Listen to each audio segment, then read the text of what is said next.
നമസ്കാരം. ശ്രീകൃഷ്ണ കഥാമൃതം ഭാഗം 803. ഓം ഗം ഗണപതയേ നമ. ഓം സം സരസ്വത്യേ സ്വാഹ. ഓം ശ്രീ ഗുരുഭ്യോ നമ. ഓം ശ്രീ രംഗനാഥ ശർമ്മണേ നമ. നാരായണ നാരായണ നാരായണ നാരായണ നാരായണ നാരായണ നാരായണ നാരായണ നാരായണ നാരായണ നാരായണ. ഓം ശ്രീകൃഷ്ണാർപ്പണമസ്തു. ഓം ശ്രീകൃഷ്ണായ പരമാത്മനേ നമ. ഓം ശ്രീകൃഷ്ണായ പരബ്രഹ്മണേ നമ. ഹരേ രാമ രാമ രാമ ഹരേ ഹരേ. ഹരേ കൃഷ്ണ കൃഷ്ണ കൃഷ്ണ ഹരേ ഹരേ. ഓം ശ്രീ രുക്മിണീ സത്യഭാമാ സമേത ശ്രീ ഗോപാലകൃഷ്ണസ്വാമിനേ നമ. ശ്രീകൃഷ്ണ കഥാമൃതം ഭാഗം 803 ഐളഗീതം, ഭഗവാന്റെ ഉപാസനാകാന്ഡം എന്നുള്ള ഭാഗത്ത്, അതായത് ഫാഗൻഡ് ഓഫ് ദി ഗ്രന്ഥം 61 സർഗാണ് ഐളഗീതം. അതായത് ഭഗവത്ഗീതേനെ പോലെ ഉള്ളതാണ് ഈ ഐളഗീതം, ഭ്രമരഗീതം, ഇങ്ങനെ പല ഗീതങ്ങളുണ്ട്. അപ്പോൾ 60 സർഗത്തിൻ്റെ അവസാനം 17ാമത്തെ ശ്ലോക അതെന്തായിരുന്നു? അസംഖ്യം ആണ്ട് ഉർവശിയിങ്കലുള്ളം മയങ്ങി നിന്ന് അങ്ങിനെ ചക്രവർത്തി കാമങ്ങൾ നീങ്ങാൻ മനുഷ്യജന്മം പാഴാവതോർത്ത് ഇങ്ങനെ പാടി അന്നാൾ. ആ ദിവസം കാലത്തിൽ ഈ അദ്ദേഹം എങ്ങനെ പാടി, അതാണ് ഐളഗീതം എന്ന് പറഞ്ഞിട്ട് പറയണത്. 1 ശ്ലോകം. കഷ്ടം ഞാൻ ഇത്രയും കാലം മഹത്താം മർത്യജീവിതം രാവും പകലുമായി അറ്റുപോവതോർത്തില്ലൊരൽപ്പവും. പരിതപിക്കുകയാണ്, കൺഫഷനാണ്. എന്താണ്? കഷ്ടം ഞാൻ ഇത്രയും കാലം മഹത്താം മർത്യജീവിതം രാവും പകലുമായി അറ്റുപോവതോർത്തില്ല ഒരൽപ്പവും. ശകലം കൂടി ഞാൻ വിചാരിച്ചില്ല. ഞാൻ ചെയ്യണതൊക്കെ ശരിയാണെന്ന് ഞാൻ തെറ്റിദ്ധരിച്ചു. ഞാൻ ചെയ്തു വന്നതെല്ലാം അബദ്ധജടിലങ്ങളായിരുന്നു എന്നുള്ളത് എനിക്കിപ്പം മനസ്സിലായി എന്നാണ് പറയണത്. നാൾ, ആഴ്ച, മാസം, ആണ്ട്, ഈ മട്ട് ആയുസ്സിൻ നീളം എത്രയാം. വർഷം, മാസം, ആഴ്ച, നാള്, ഇങ്ങനെ കാലചക്രം തിരിഞ്ഞ് എൻ്റെ ജീവിതം അവസാനിക്കാറായി. ഞാൻ നല്ല കാര്യങ്ങളൊന്നും ചെയ്തില്ല എന്നാണ്.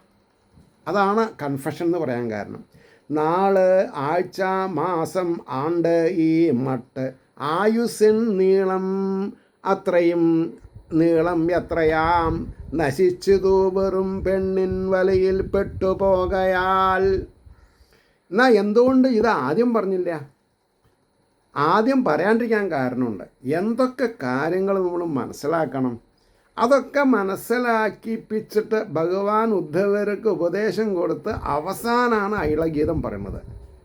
അപ്പോൾ എല്ലാറ്റിനും അതിൻ്റേതായിട്ടുള്ളൊരു ഓർഡറുണ്ട്. ആ ഓർഡർ തെറ്റിക്കാൻ പാടില്ല. അപ്പോൾ നശിച്ചതു വെറും പെണ്ണിൻ വലയിൽ പെട്ടുപോകയാൽ, അതേപോലെ കാമകിങ്കരന്മാരായിട്ട് നമ്മളെ അധപ്പതിക്കരുത് എന്ന് നമ്മളെ കോഷൻ ചെയ്യണു ശ്രീകൃഷ്ണ കഥാമൃതം അല്ലെങ്കിൽ ഭാഗവതം. രണ്ടും ഒന്നാണ് കേട്ടോ. ഉദയാസ്തമയം പോലും ഓർത്തിടാതെ അവൾ തൻ മുഖം നോക്കിയും കൊണ്ടു നിർലജ്ജം നരജന്മം തുലച്ചു ഞാൻ. ശരിയല്ലേ? എന്താ പറഞ്ഞത്? ഉദയാസ്തമയം ഒരു വ്യക്തിയെ സംബന്ധിച്ചിടത്തോളം ഉദയം, അസ്തമയം, ഈ 2 സന്ധ്യകൾ അല്ലെങ്കിൽ മധ്യാഹ്നം എന്ന് പറയുന്ന 3 സന്ധ്യകളും ഈശ്വരോപാസനയ്ക്ക് വേണ്ടിയിട്ടുള്ളതാണ്. അത് ചെയ്യാതെ കണ്ട് ഉർവശി എന്ന നാരിയുടെ മുഖം മനസ്സിൽ വെച്ചുകൊണ്ട് ആരാധിച്ച് ഞാൻ എൻ്റെ ആയുസ് നിഷ്ഫലമാക്കി എന്നാണ് പറഞ്ഞത്. ഇത് നമ്മളൊരു 6, 8, 10, 12 വയസ്സിൽ പഠിച്ചിട്ടുണ്ടായിരുന്നെങ്കിൽ പലവരും ഈ തെറ്റിൽ നിന്ന് രക്ഷപ്പെട്ടേനെ. അതുകൊണ്ടാണ് പറഞ്ഞത് ഉദയാസ്തമയം പോലും ഓർത്തിടാതവൾ തൻ മുഖം നോക്കിയും കൊണ്ടു നിർലജ്ജം, ലജ്ജയില്ലാണ്ട്. യാ ദേവി സർവഭൂതേഷു ലജ്ജാരൂപേണ സംസ്ഥിത നമസ്തസ്സേ നമസ്തസ്സേ നമസ്തസ്സേ നമോ നമ. അപ്പോൾ ഈ ലജ്ജ ചക്രവർത്തിക്ക് ഉണ്ടായില്ല എന്ന് പറഞ്ഞാൽ പിന്നെ സാധാരണക്കാരുടെ കാര്യം എന്താ? അപ്പോൾ ധൈര്യം വേണം. അപ്പോൾ പുരുഷനായിട്ടും ചക്രവർത്തിയായിട്ടും ലജ്ജിക്കുന്ന കാര്യങ്ങൾ ചെയ്യാതെ ഇരിക്കണം. പ്രമോഷയോ അപ്പോൾ വിദ്വാനാം ചന്ദ്രവംശത്തിൽ പിറന്നീടന മാന്യനാം, ഞാൻ ചന്ദ്രവംശത്തിൽ പിറന്ന മാന്യനാണ്, വിദ്വാനാണ്, ഏകഛത്രാധിപതിയാം, എന്തായിട്ട് എന്തുതാൻ ഫലം, ഏത് ഉന്നത ജാത കുലജാതനായിട്ട് എന്താ കാര്യം? കയ്യിലിരിപ്പ് മോശമാണെങ്കിൽ എന്ത് ചെയ്യാൻ പറ്റും? പറച്ചുപെറ്റ പന്തിരകുലത്തിലെ പാക്കനാരെ നമ്മൾ സ്മരിക്കുന്നുണ്ടെങ്കിൽ അതിന് കാരണം എന്താ? അദ്ദേഹത്തിൻ്റെ കയ്യിലുള്ള പരാവിദ്യ, ഈശ്വരീയമായ കാര്യങ്ങളെ കൊണ്ടാണ് അയാൾക്ക് വൈഭോഗം, അല്ലാണ്ട് അദ്ദേഹത്തിൻ്റെ അരമനയോ അദ്ദേഹത്തിൻ്റെ പദവിയോ അല്ല. അതുകൊണ്ട് അപ്പോൾ പറഞ്ഞു, വിദ്വാനാം ചന്ദ്രവംശത്തിൽ പിറന്നീടനമാന്യനാം ഏകഛത്രാധിപതിയാം, എന്തായിട്ട് എന്തുതാൻ ഫലം, ഒരു കാര്യമില്ല. അടുത്തത്, അവൾ മുമ്പിൽ ഒരാണിൻ്റെ ബൊമ്മയായി തീർന്നു കേവലം, ഒരു ജീവശവം പോലെയാണ് ഞാൻ ഉർവശിക്ക് മുന്നിൽ പ്രവർത്തിച്ചത്. അവളുടെ സന്തോഷത്തിന്, അവളിൽ നിന്ന് അകലാതെ കണ്ടിരിക്കാൻ വേണ്ടി ഞാൻ എൻ്റെ സ്വാഭിമാനത്തെ എന്ത് ചെയ്തു? അവൾക്ക് എന്താണെന്ന് പറയാ, എഴുതി കൊടുത്തു. ഞാൻ വെറൊരു കാമകിങ്കരനായി അധപ്പതിച്ചു എന്നാണ് പറഞ്ഞതിൻ്റെ താല്പര്യം. അവൾ മുമ്പിൽ ആരാണെൻ്റെ ബൊമ്മ, ആണിൻ്റെ ബൊമ്മയായി തീർന്നു കേവലം, രാജാതിരാജനാം എന്നെ പുല്ലുപോലെ ഗണിച്ചവൾ, അവൾ എന്നെ വെറും ഒരു തൃണം പോലെ ആക്കി. അവളുടെ ഇഷ്ടാനിഷ്ടങ്ങൾ ആയിരുന്നു എനിക്ക് പ്രിയോറിറ്റി ഉണ്ടായിരുന്നത്. പിന്തിരിഞ്ഞൊന്നു നോക്കാതെ വലിഞ്ഞങ്ങു നടക്കവേ, അവൾ പിന്തിരിഞ്ഞ് എന്നെ നോക്കാതെ കണ്ട് വലിഞ്ഞങ്ങ് നടക്കവേ, നാണമില്ലാതെ പിന്നാലെ വിളിച്ചും കൊണ്ട് ഇളിഭ്യനായി. അദ്ദേഹത്തിൻ്റെ പോരായ്മത്തരം നമ്മളോട് തുറന്നു പറയണു. എന്തിന്? നമ്മൾക്ക് അമളി പറ്റാതെ ഇരിക്കാൻ വേണ്ടിയിട്ട്. നാണമില്ലാതെ പിന്നാലെ വിളിച്ചും കൊണ്ട് ഇളിഭ്യനായി, പെൺകോലം കണ്ടു മോഹിക്ക നിമിത്തം ചക്രവർത്തി ഞാൻ, ഒരു പെണ്ണിൻ്റെ രൂപം കണ്ട് അധപ്പതിച്ച ചക്രവർത്തിയായിരുന്നു ഞാൻ എന്നാ പറഞ്ഞത്. അവൾ എങ്ങോട്ടും ഇങ്ങോട്ടും കളിപ്പിക്കുന്ന പാവയായി, ചാടടാ കുഞ്ചിരാമ എന്ന് പറഞ്ഞാൽ ഞാൻ ചാടും, എനിക്ക് അത്രേ മനോബലം ഉണ്ടായിരുന്നുള്ളൂ എന്നാണ്. അവരുടെ ബുദ്ധിക്ക് മുമ്പിൽ എൻ്റെ ബുദ്ധി അസ്തമിച്ചു. അന്ന് എൻ പഠിപ്പും കഴിവും ധൈര്യവും മറ്റും എങ്ങു പോയി, പരിതപിക്കണം. അന്ന് എൻ പഠിപ്പും കഴിവും ധൈര്യവും മറ്റും എങ്ങുപോയി, ദുസ്സംഗദോഷം നീക്കിയിടാൻ ആവതില്ല അവയൊന്നിനും. ദുസ്സംഗദോഷം പരിഹരിക്കാൻ ആർക്കും കഴിയില്ല. അതിൽ വിദ്യ അസ്തമിക്കും, പദവി അസ്തമിക്കും, ധൈര്യം അസ്തമിക്കും, എല്ലാം അസ്തമിക്കും. അതുകൊണ്ട് ഏത് പ്രകാരത്തിലും സ്ത്രീക്ക് മുമ്പിൽ അടിയറ പറയാതെ കണ്ട് ജീവിക്കാൻ നമ്മളെ കൊണ്ട് സാധിക്കണം. തപസ്സും വിദ്യയും സന്യാസവും ഏകാന്തവാസവും ജപവും മൗനവും സ്വാധ്യായവും മറ്റും സമസ്തവും. എന്താ?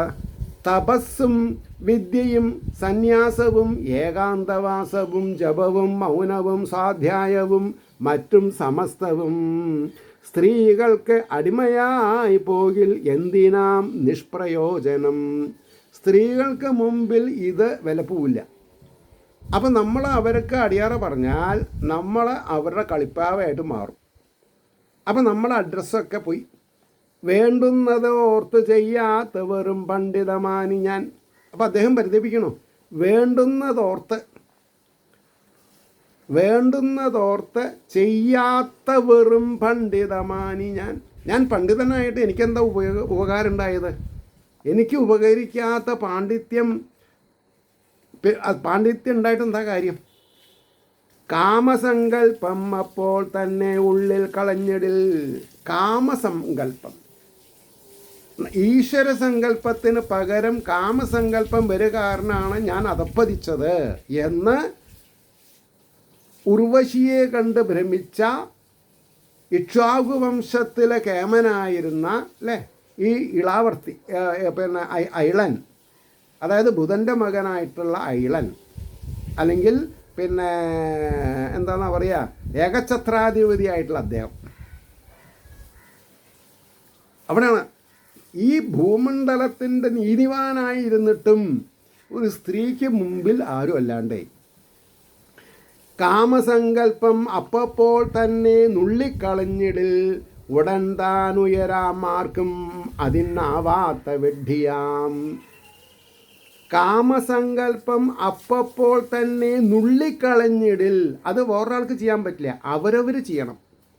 അവരവരുടെ ഉള്ളിൽ മുട്ടിടാൻ ശ്രമിക്കുന്ന കാമനകളെ ദുർവീര്യപ്പെടുത്താൻ നമ്മൾക്ക് സാധിച്ചാൽ നമ്മൾ ജീവിതത്തിൽ വിജയിച്ചു.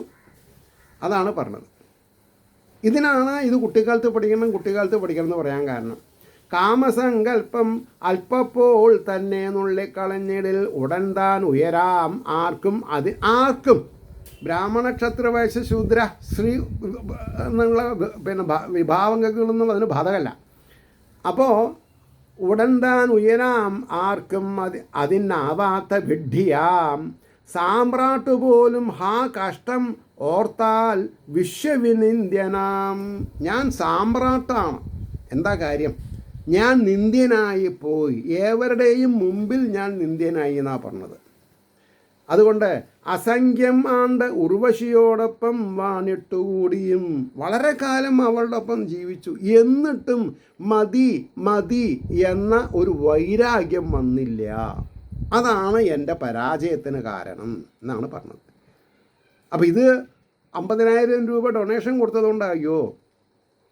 ഇത് ഒരു 350 റുപ്യ 400 റുപ്യയുടെ ഗ്രന്ഥം വാങ്ങി വായിച്ച് മനസ്സിലാക്കി അവരവരുടെ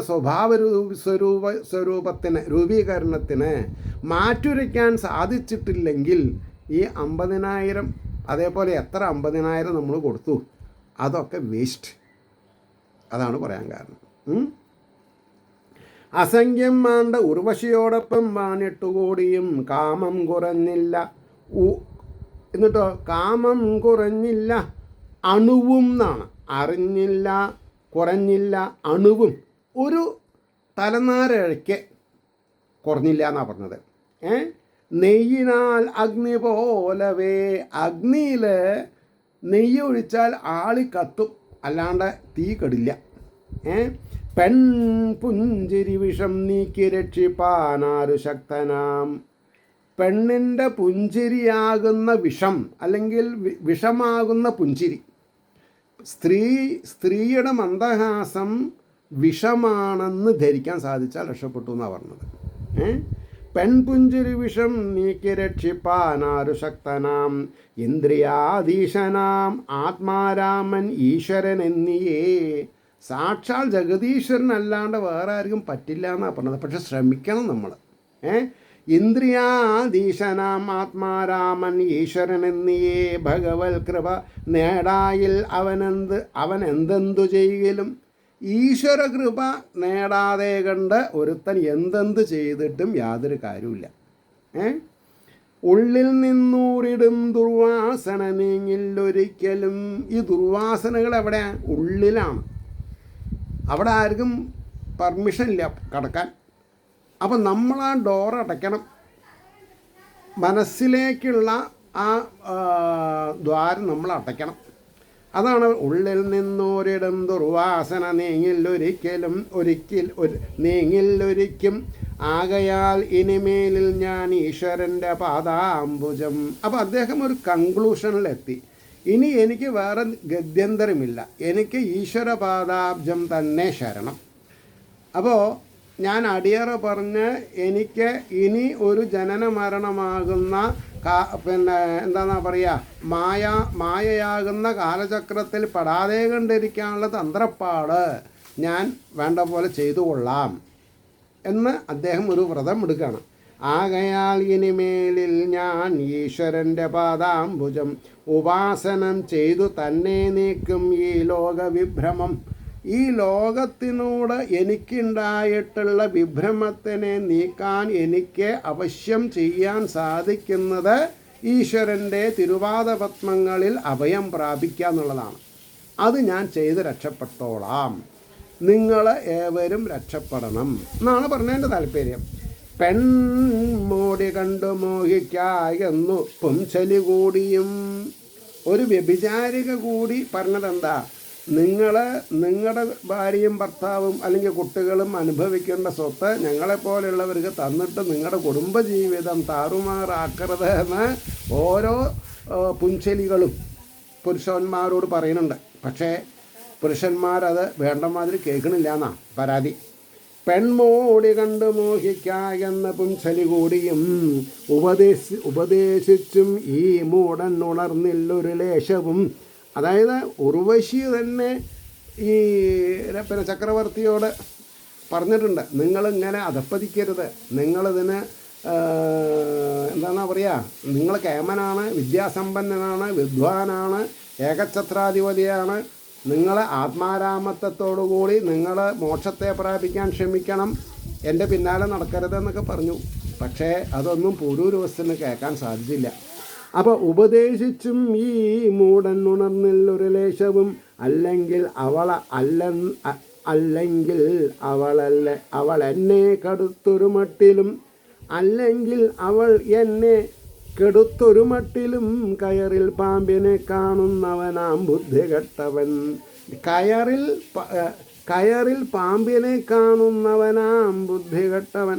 കയറിനെ പാമ്പാണെന്ന് തെറ്റിദ്ധരിക്കുന്നതിൽ ഞാൻ കേമനാണ് എന്ന് ഇദ്ദേഹം തന്നെ തുറന്ന് സമ്മതിക്കുക ചെയ്യുന്നത്. സംഗതി കയറാണ്, പക്ഷേ അതിനെ പാമ്പാണെന്ന് ഞാൻ തെറ്റിദ്ധരിച്ചു. അങ്ങനെ പറ, കയറിൽ പാമ്പിനെ കാണുന്നവനാം ബുദ്ധി കെട്ടവൻ. സ്വരൂപജ്ഞാനമാണ് എങ്ങും ഏവനും ഭയകാരണം. സ്വരൂപജ്ഞാനം സ്വരൂപ അജ്ഞാനം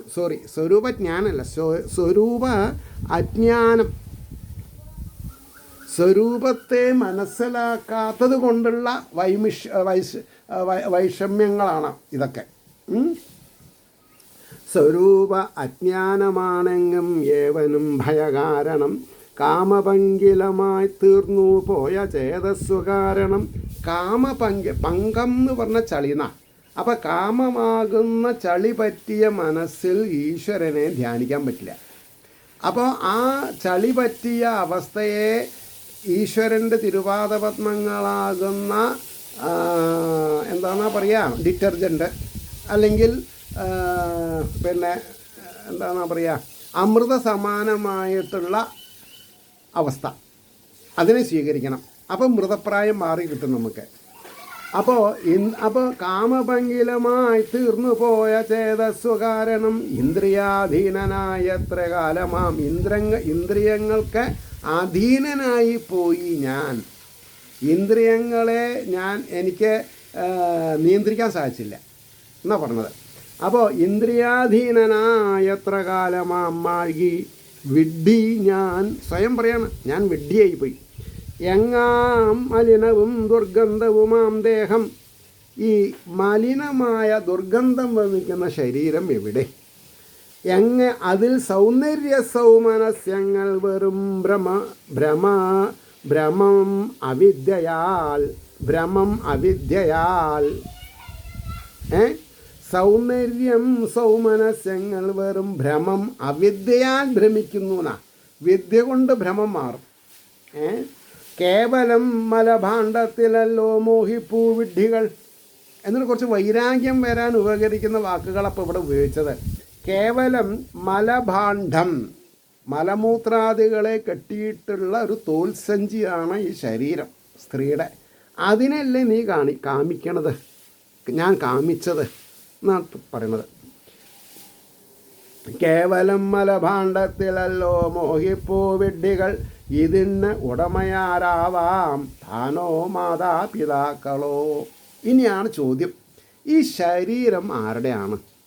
എൻ്റേത് എന്ന് പറയാൻ ഈ ശരീരത്തിൽ എന്തുണ്ട്? അച്ഛനമ്മമാർക്കുള്ളതാണോ ഇത്? അല്ലെങ്കിൽ ഭാര്യയ്ക്ക് ഭർത്താവോ ഭർത്താവിന് ഭാര്യയ്ക്കുള്ളതാണോ ഇത്? അല്ല കുട്ടികൾക്കുള്ളതാണോ? അതോ രാജാവിനുള്ളതാണോ? ഇങ്ങനെ ഇദ്ദേഹത്തിൻ്റെ വിഭ്രമങ്ങളെ പറ്റിയിട്ട് പറയാണ്. ഇതിന് ഉടമയാരാവാം താനോ മാതാപിതാക്കളോ ഭാര്യയോ ബന്ധുവോ തീയോ? ഇത് ശവമായിട്ട് കത്തിക്കണതാരാ? നമ്മളെ ചാരമാക്കണതാരാ? അഗ്നിയാണോ? തീയാണോ? നായ്ക്കളോ ചൊല്ലുവത് ഇങ്ങനെ. ഒരു 2 ആഴ്ച മുമ്പേ കോഴിക്കോട് ഒരു 7 വയസ്സായ പെൺകുട്ടീനെ പേപ്പട്ടി കടിച്ചു. എന്തോ മരുന്ന് കുത്തി വെച്ചു, പക്ഷേ ഇളകി ആ കുട്ടി മരിച്ചു. നമ്മൾ എത്രയോ പുരോഗമിച്ചു എന്ന് പറയുന്നു, പക്ഷേ ഈശ്വരൻ്റെ മുമ്പിൽ നമ്മൾ പുരോഗമിച്ചിട്ടില്ല. പണ്ട് ഇല്ലേ, ഞാൻ ഓങ്ങല്ലൂരുകാരൻ പട്ടാമ്പിക്കാരൻ എന്നുള്ള നിലയിൽ അണ്ടലാടി മനയ്ക്കൽ ഇപ്പോഴത്തെ പരമേശ്വരൻ നമ്പൂരിയുടെ ഒക്കെ അച്ഛൻ നമ്പൂരി, അദ്ദേഹം കറുത്ത് നല്ല അധികം ഉയരമില്ലാണ്ട് തടിച്ചിട്ടൊരാളായിരുന്നു. ഞാൻ കണ്ടിട്ടുണ്ട്. എണത്തോർത്തേ കൊടുക്കുള്ളൂ. കണ്ട ഒരു പൗരുഷമൊക്കെ ഉണ്ട് മുഖത്തിന്, പക്ഷേ ആൾ വളരെ ലോലഹൃദയനാണ്. പേപ്പട്ടി കടിച്ച് അവിടെ പോയി പറഞ്ഞാൽ അദ്ദേഹം ഒരു പച്ചമരുന്ന് ഒരൊറ്റ പ്രാവശ്യം കഴിച്ചാൽ മതി, ആണെങ്കിലേ പിന്നെ അത് സിദ്ധിയാണ്. എന്നാൽ സിദ്ധിക്ക് അഹങ്കാരമുണ്ടോ അദ്ദേഹത്തിന്? ഉണ്ടായിട്ടില്ല. അഹങ്കാരമില്ലാത്തവരിലെ സിദ്ധി വളയൂ പ്രമുഷയിലെ. അതാണ് ലോകർക്ക് പ്രിയമായിട്ട് തീരുക. അപ്പോൾ ഇവിടെ പറഞ്ഞു അപ്പോൾ പറഞ്ഞു കേവലം, അപ്പോൾ പറഞ്ഞു ഭാര്യയോ ബന്ധുവോ തീയോ നായ്ക്കളോ ചൊല്ലുവതെങ്ങനെ കാകങ്ങളും പക്ഷിമൃഗാദികൾ കഴുകനും കാത്തിരിപ്പൊരു സാധനം. അനാഥസ്ഥലത്ത് ശവം കണ്ടാൽ കാക്കകളും കഴുകനും കൊത്തി വലിക്കും. അപ്പോൾ അവർക്ക് ഉള്ളതാണോ ഇത്? കാകനോ കാകങ്ങളും കഴുകനും കാത്തിരിപ്പൊരു സാധനം. അത്തരം തുച്ഛദേഹത്തെയല്ലോ വാഴ്ത്തുന്നു കാമികൾ. കാമാന്ധന്മാരായിട്ടുള്ള ആൾക്കാരെ ഈ കാക്കയ്ക്കും പൂച്ചയ്ക്കും അല്ലെങ്കിൽ കുറുനരികൾക്കും അല്ലെങ്കിൽ കഴുകന്മാർക്കും ഭക്ഷണമായി തീരാവുന്ന ഈ ശരീരത്തിനെ എന്തിനത്ര താരാട്ടണത് എന്ന് ചോദിച്ചത്. ആഹാ, അത്തരം തുച്ഛദേഹത്തെയല്ലോ വാഴ്ത്തുന്നു കാമികൾ. ആഹാ സുനാസ, അതായത് സുനാസ, അവളുടെ ഒരു മൂക്കിൻ്റെ ഒരു സൗന്ദര്യം. അവൾ തൻ മുഖം അത്യന്ത സുന്ദരം. വയറ്റിലെന്താ? മലമൂത്രങ്ങളാ. അവിടെയാണ് ഈ പുരാണ പരിചയം കുട്ടിക്കാലത്ത് വന്നാൽ അവൻ കോഷ്യസാവും. ഓർത്താൽ ആമട്ടെഴും നിന്യ ശരീരങ്ങളിൽ ഈ വിധം മാംസരുധിര സ്നായു പൂർണ്ണങ്ങളിൽ മയങ്ങുകിൽ. ഈ ശരീരത്തിൽ എന്താണെന്നാണ് പറഞ്ഞതേ? ഓർത്താൽ ആമട്ടെഴും നിന്യ ശരീരങ്ങളിൽ ഈ വിധം നിന്ദിക്കപ്പെടേണ്ടതാണ് ശരീരം. അതിൽ ത്വക്ക്, അതായത് തൊലി, മാംസം, രുധിരം, ചോര, സ്നായു പൂർണ്ണങ്ങളിൽ ഒരു വസയുണ്ട് ശരീരത്തിൻ്റെ ഉള്ളിൽ. ഈ തൊലി ഇല്ലെങ്കിൽ നമ്മളെ കാണാൻ ഭയപ്പെടും ആൾക്കാർ. തീ പൊള്ളിയ മുഖം സ്വന്തം മക്കളുടെ ആണെങ്കിലും സ്വന്തം ഭർത്താവിൻ്റെ ആണെങ്കിലും ഭാര്യയുടെ ആണെങ്കിലും ഭയാനകമാണ്. അതുകൊണ്ടാണ് മാംസരുധിര സ്നായു പൂർണ്ണങ്ങളിൽ മയങ്ങുകിൽ വെറും വെൺമൂത്രഗർത്തത്തിൽ മുങ്ങി നീന്തും പുഴുക്കളും. മലമൂത്രത്തിൽ പൊളയ്ക്കുന്ന പുഴുക്കളെ പോലെയല്ലേ അതിനോട് ഉണ്ടാവുന്ന താല്പര്യം എന്നാണ് പറഞ്ഞതിൻ്റെ അർത്ഥം. ഈ അർത്ഥം അറിയാത്തത് കാരണമാണ് ആൾക്കാർ ഭ്രമിക്കുന്നത്, അത് വേറെ കാര്യം. വെറും വെൺമൂത്ര ഗർത്തത്തിൽ മുങ്ങി നീന്തും പുഴുക്കളും മനുഷ്യനും തമ്മിലേതും ഭേദം കാൺമീല ബുദ്ധിമാൻ. പുഴുക്കളും മനുഷ്യരും ഒരുപോലെയാണെന്നാണ് പറഞ്ഞത്. കാൺമീല, ഭേദം കാൺമീല ബുദ്ധിമാൻ. ഈ വണ്ണം ഇന്ദ്രിയാർത്ഥങ്ങൾ വിഷമെന്നറിയത്രയും. ഈ വണ്ണം ഇന്ദ്രിയാർത്ഥങ്ങൾ, ഇന്ദ്രിയങ്ങൾ എന്തിനെ ഇഷ്ടപ്പെടുന്നു ആ വസ്തുക്കൾ വിഷമാണെന്ന് അറിയണം എന്നാണ്. തൊട്ട് തലോടുമ്പോൾ സുഖമുണ്ടെങ്കിൽ അത് പൊള്ളും കുറച്ച് കഴിയുമ്പോൾ. ആർന്നാലും മങ്കനകളോടടുക്കായി വതുമ്പുമാൻ ഈ വണ്ണം ഇന്ദ്രിയാർത്ഥങ്ങൾ വിഷമെന്നറിവത്രയും ആർന്നാലും എന്ന് പറഞ്ഞാൽ ആരെ സ്വരൂപിച്ചിട്ടുണ്ട് ഈ വിജ്ഞാനം, ആരെ ഈ ജ്ഞാനം കരുതിയിട്ടുണ്ട്. ആർന്നാലും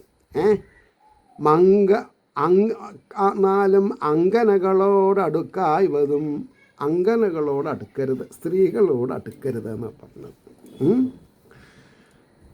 ഇപ്പം ഇതൊന്നും മനസ്സിലാക്കിയിട്ടല്ല ഇന്നത്തെ കാലത്ത് യൂട്യൂബും വാട്സപ്പും പിന്നെ അല്ലേ അങ്ങനെ ഉണ്ടല്ലോ, എന്തൊക്കെയാണ് ഇത് കൂട്ടുന്നത് ആലോചിച്ച് നോക്കൂ.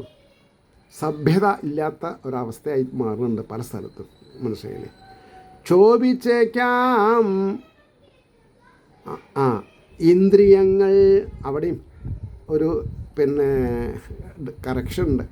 ക്ഷോഭിച്ചേക്കാം ഇന്ദ്രിയങ്ങൾ വിഷയം തൊട്ടുപോവുകിൽ സ്ത്രീ പുംഭി ദയ അകന്നിടും. സ്ത്രീ പുംഭി ദയ അകന്നിടും, ദയ ഉണ്ടാവില്ല. വരേക്കും വരും ഈ നില, സ്ത്രീ പുംഭി ദയ അകന്നിടും, വരേക്കും വരും ഈ നില.